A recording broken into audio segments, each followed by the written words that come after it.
Assalamualaikum warahmatullahi wabarakatuh. Saya Eri Septiana, kelas 11 TKJ 1. Dalam video ini, saya akan menyampaikan materi tentang bandwidth dan throughput.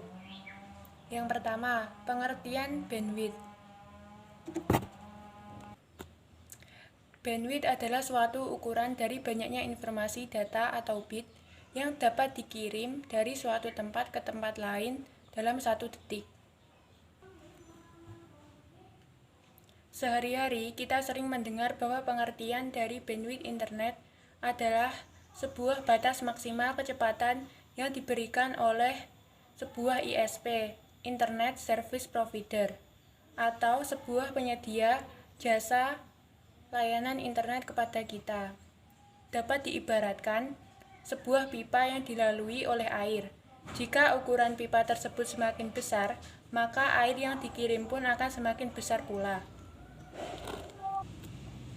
2. Macam-macam bandwidth.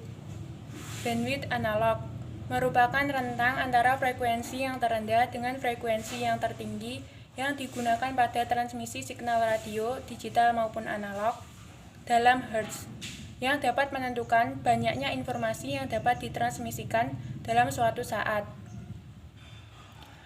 Bandwidth digital merupakan jumlah atau banyaknya data, bit, yang dapat dikirimkan dan diterima melalui sebuah saluran komunikasi tanpa adanya distorsi dalam satu detik.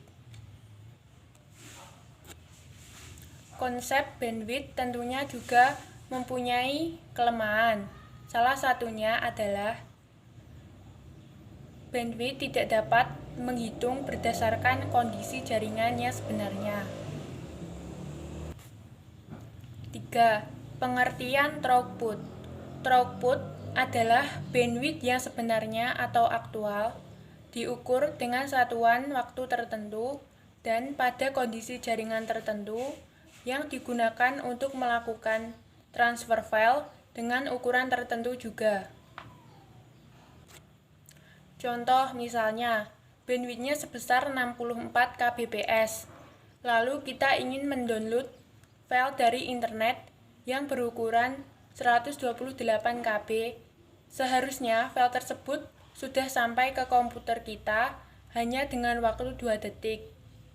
Namun, apa yang terjadi? File tersebut tiba di perangkat kita dalam waktu 8 detik. Jadi, bandwidth yang sebenarnya adalah 128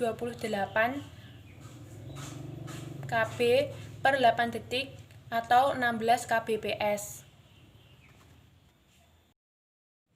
4. Faktor-faktor yang mempengaruhi bandwidth dan throughput. 1.